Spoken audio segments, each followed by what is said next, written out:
जैसी अबूझ पहेली बनकर प्रस्तुत हुआ है। अब आप ही सुझाव दीजिए कि अब क्या करें।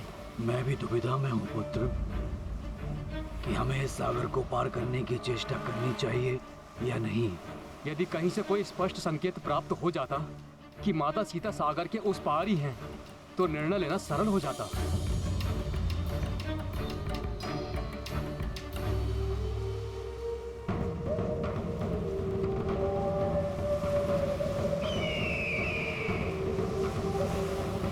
युवराज अंगद, किसे ज्ञात है कि सागर के उस पार क्या है? मेरे अनुसार अब हमारे पास यहाँ से लौटने के सिवाय और कोई विकल्प नहीं है, क्योंकि महाराज सुग्रीव के द्वारा हमें दी गई समय अवधि भी शीघ्र ही समाप्त होने वाली है। मित्र गंधमादन, समय भले ही बीत जाए और उसके फल स्वरूप महाराज सुग्रीव हमें मृत्यु दंड ही क्यों न दे दे,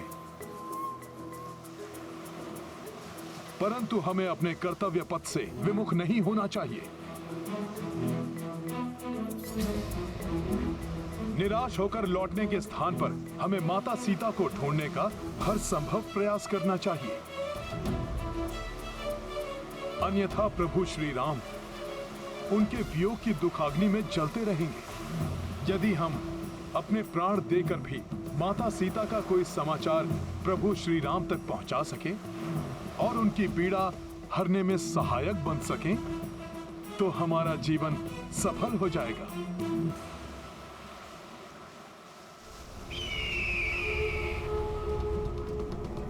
इन सबको अपना आहार बनाकर अपनी क्षुधा मिटाऊंगा। इस महान राम काज में अपने प्राणों की आहुति देना तो हमारा सौभाग्य होगा। हमें पक्षी राज जटायु के उदाहरण से कुछ सीखना चाहिए। प्रभु भक्ति की पराकाष्ठा के प्रतीक महाराज जटायु के परम त्याग की चर्चा मुझसे भ्राता लक्ष्मण ने की थी कि कैसे अपने प्राणों की चिंता किए बिना माता सीता को मुक्त कराने के प्रयास में उन्होंने अपने प्राण तक न्यौछावर कर दिए।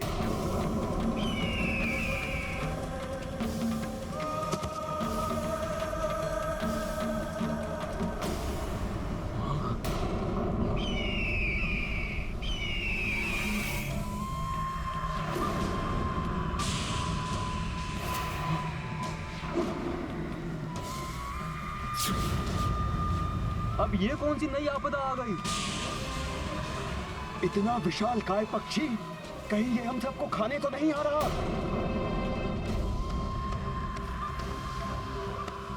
अन्य विपत्तियों के समान हम इसका भी सामना कर लेंगे।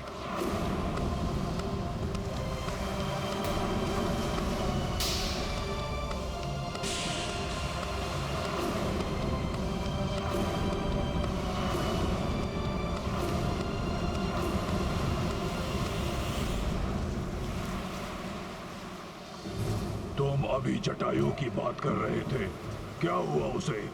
शीघ्र बताओ मुझे। जटायु के प्राण तो सुरक्षित हैं। कौन है आप और पक्षीराज जटायु के विषय में क्यों पूछ रहे हैं? मेरे प्रश्न का उत्तर दो। बोलो, क्या हुआ जटायु को?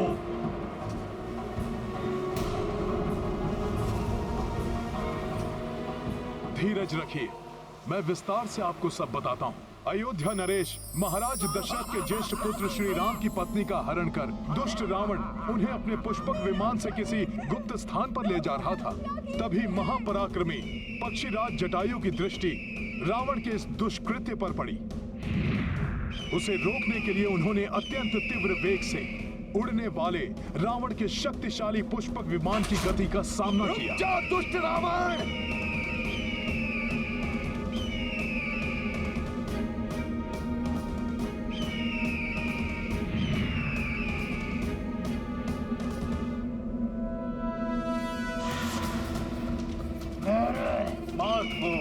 अवरुद्ध करने का तो साहस तुम्हें बहुत भारी पड़ेगा मूर्ख। मूर्खता मैंने नहीं, अभी तो देवी सीता का हरण करने का दुस्साहस कर तुमने की है रावण।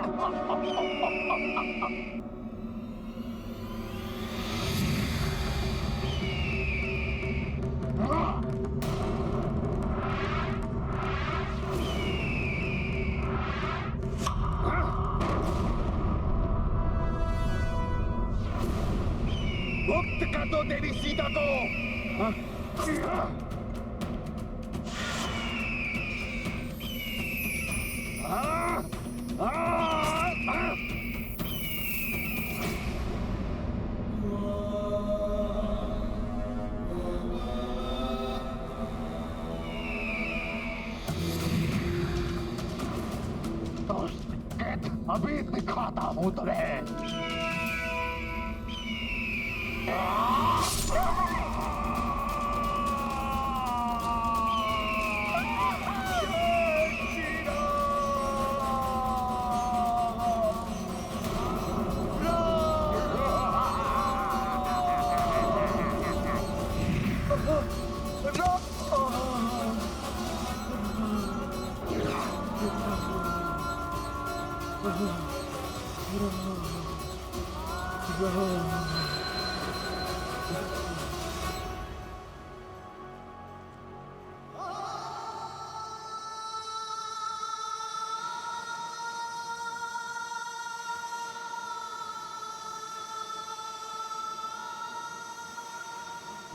फिर क्या हुआ उसे? फिर उस क्षत विक्षत अवस्था में भी महाराज जटायु ने असहनीय कष्ट सहकर भी अपने प्राणों को अपने शरीर में संजो कर रखा और प्रभु श्री राम की प्रतीक्षा करते रहे। जब अपने भ्राता लक्ष्मण जी के साथ प्रभु श्री राम माता सीता को ढूंढते हुए उनके निकट पहुंचे, तब प्रभु को इस घटना का संपूर्ण विवरण देने के पश्चात ही जटायु जी ने अपने प्राण त्याग दिए।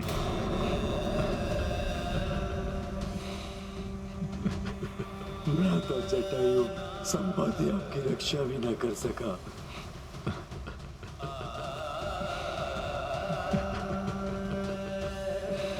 संपाति जी,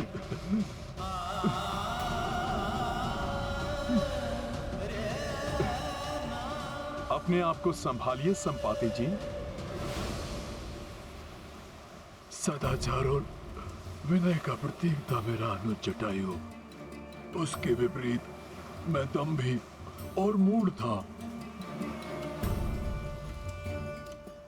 बहुत समय पूर्व अहंकारवश अपने उड़ने की शक्ति का प्रदर्शन करने के लिए मैंने उड़ान भरकर सूर्यदेव तक पहुंचने की चेष्टा की थी, परंतु सूर्यदेव की प्रखर ऊष्मा को मैं कहां सहन कर पाता।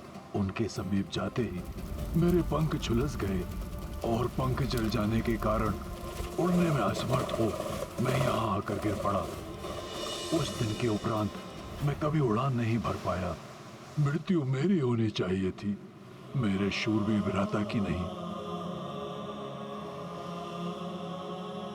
अपने पंख खोकर तो मैं ये निरर्थक जीवन जीने का इच्छुक भी नहीं था, परंतु तभी मेरी भेंट मुनि निशाकर से हुई। उन्होंने मुझसे कहा कि प्रभु श्री राम की कथा सुनने और उनके कार्य में सहायक बनने से मेरा उद्धार होगा। तभी से मैं इसी प्रतीक्षा में यहाँ स्थित हूँ। और वैसे भी पंख रहित असहाय अवस्था में मैं जाता भी कहाँ। संपाति जी, मेरा सुझाव है कि आप सर्वप्रथम अपने दिवंगत भ्राता को तर्पण देकर उनकी आत्मा को शांति प्रदान करें। उसके पश्चात ही हमारा आपसे सहायता मांगना उचित होगा।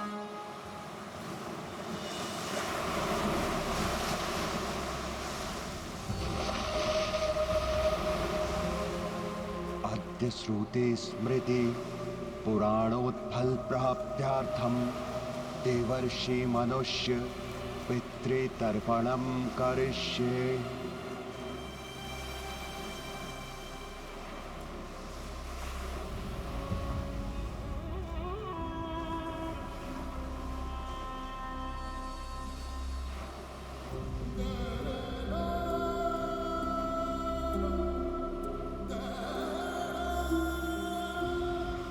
प्रभु तुम्हारी आत्मा को शांति दे जटायु।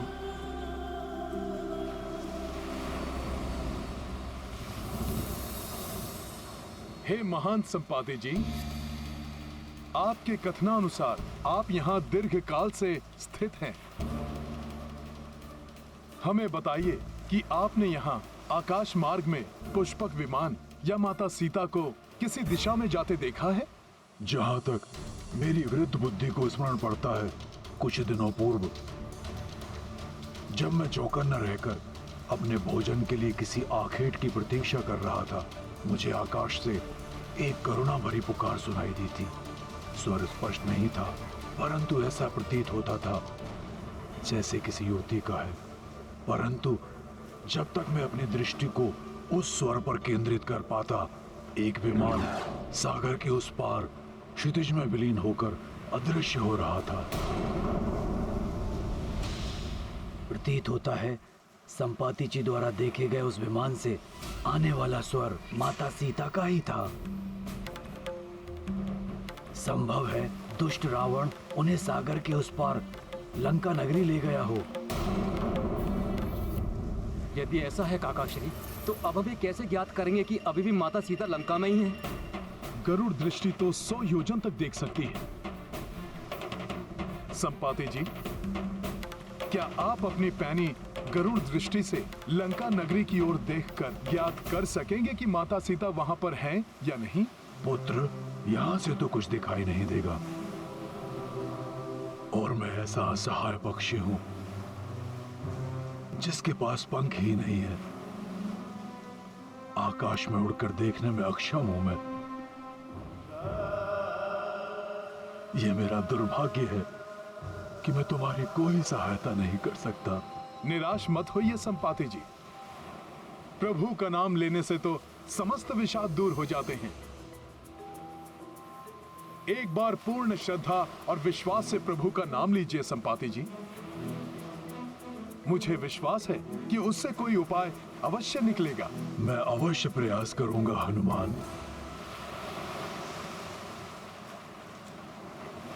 जय श्री राम। जय श्री राम।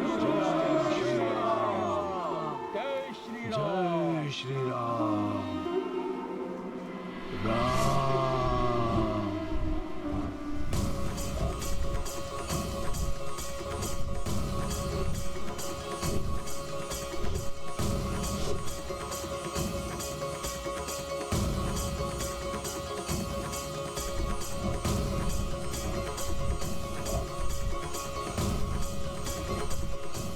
मैं धन्य हुआ प्रभु, मुझे नूतन पंख देकर आपने मुझे इस कार्य के लिए सक्षम बना दिया। जय श्री राम। जय श्री राम। जय श्री राम। जय श्री राम।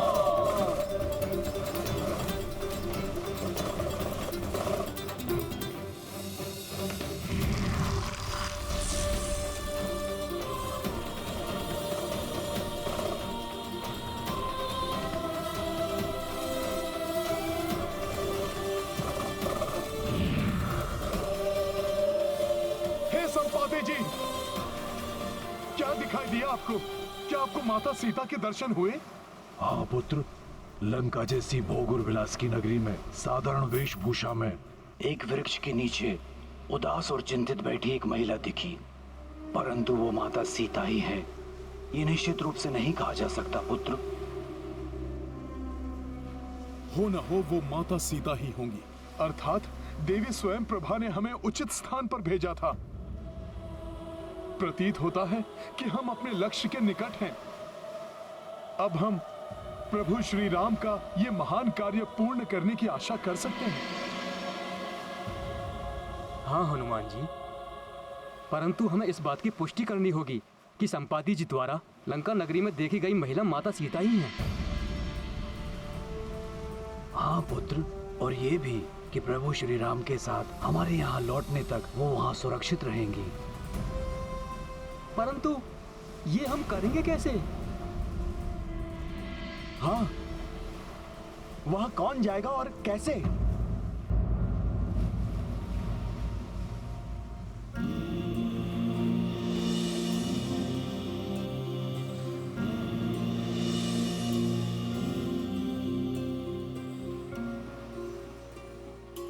नवीन पंख प्राप्त करने के पश्चात भी मेरे वृद्ध शरीर में इतनी सामर्थ्य नहीं कि मैं ये कार्य संपन्न कर सकूं। मेरा सुझाव है कि आप अपने दल में से ही किसी योद्धा का चुनाव कर ले जो छलांग लगाकर लंका पहुंचे और इस कार्य को पूर्ण करे। हम सब में सबसे ज्येष्ठ होने के नाते इस कार्य के लिए मुझे स्वयं प्रस्तुत होना चाहिए, परंतु वृद्धावस्था में मेरी शक्ति भी क्षीण हो चुकी है। युवावस्था में ब्रह्मांड की 21 परिक्रमा करने वाला ये वृद्ध शरीर अब थक चुका है, इसलिए दुर्भाग्यवश मेरे लिए 100 योजन की छलांग लगाना असंभव है। आप हमारे आदरणीय अग्रज हैं। हम युवा वानरों के होते हुए आपको ये कार्य करने की कोई आवश्यकता नहीं है। इस दल का अधिपति होने के नाते मुझे ही जाना चाहिए। मुझे विश्वास है 100 योजन की छलांग तो मैं लगा ही लूंगा। किंतु युवराज अंगद, ये दूरी आपको 2 बार तय करनी होगी। माता सीता की सूचना के साथ आपको वहाँ से वापस लौटना भी तो होगा। आप उचित कह रहे हैं काकाश्री, मैं पहुंच तो जाऊंगा, परंतु मुझे संदेह है कि इस श्रम के पश्चात मुझ में लौटने की शक्ति शेष रहेगी या। वैसे भी युवराज और सेनापति होने के नाते आपका जाना उचित नहीं है। आपको यहीं रहकर हमारे नेतृत्व का दायित्व निभाना है। फिर काकाश्री, हमारे बीच ऐसा कौन है जो ये कार्य सफलतापूर्वक कर सके? मैं तो केवल 60 योजन तक ही छलांग लगा सकता हूँ। मेरी भी सर्वश्रेष्ठ छलांग कुछ 80 योजन तक पार कर सकती है। 100 योजन पार करना तो अत्यंत कठिन होगा। मैं भी 100 योजन की दूरी कूदने में असमर्थ हूँ युवराज।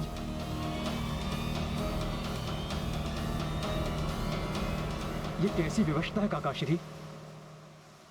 अभी तक हम माता सीता का कोई चिन्ह प्राप्त करने वो कहाँ स्थित है इसका कोई संकेत ढूंढने के लिए भटक रहे थे, परंतु अब वो प्राप्त हुआ तो हम आगे बढ़कर उसकी पुष्टि करने में असमर्थ हैं।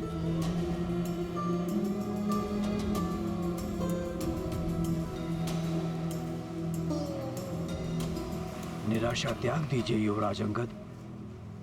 मुझे ज्ञात है कि कौन ये असंभव कार्य अत्यंत सरलता से संभव बनाने में सक्षम है। जय हनुमान,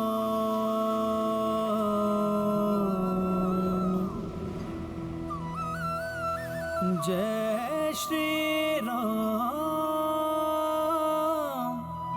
महाबली हनुमान।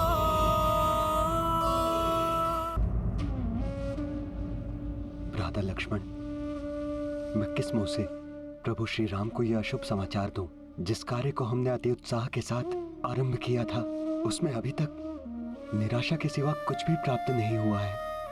उत्तर दिशा के अधिपति तो पूर्व में ही रिक्त हाथ लौट चुके थे और अब पश्चिम और पूर्व दिशा के अधिपति भी सीता माता का कोई समाचार नहीं ला पाए। अर्थात अब जो भी आशा है वो युवराज अंगद और महाबली हनुमान के दल से ही है।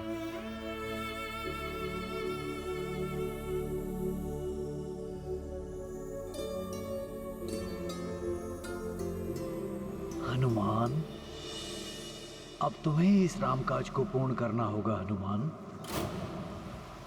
अब तुम्हें ही इस अनंत सागर को पार कर उस पार जाना होगा।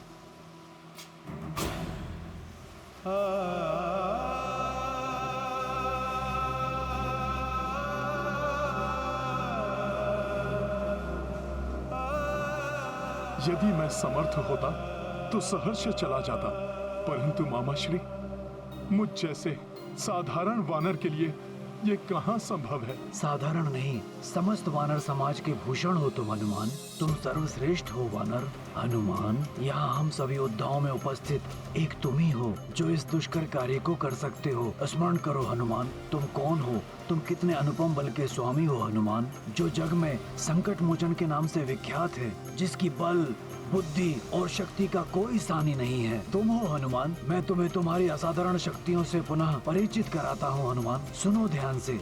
मैं कुछ समझा नहीं मामाश्री। मैं तुम्हें अभी समझाता हूँ हनुमान।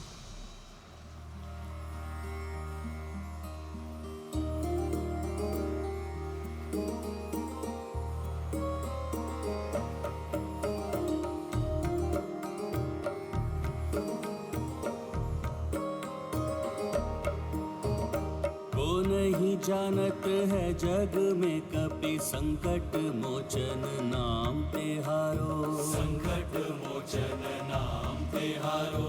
को नहीं जानत है जग में कपि संकट मोचन नाम तिहारो।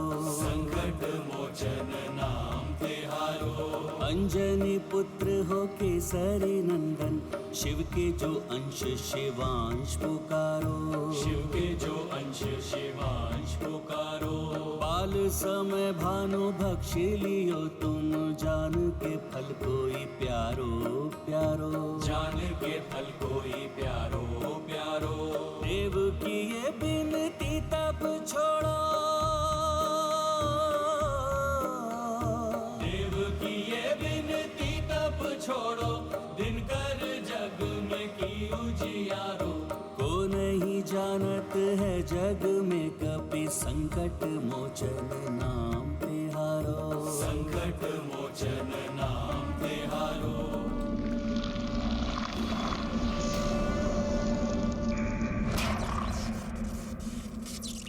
वज्र प्रहारा टूटी हनु तब, नाव भयो हनुमान तिहारो।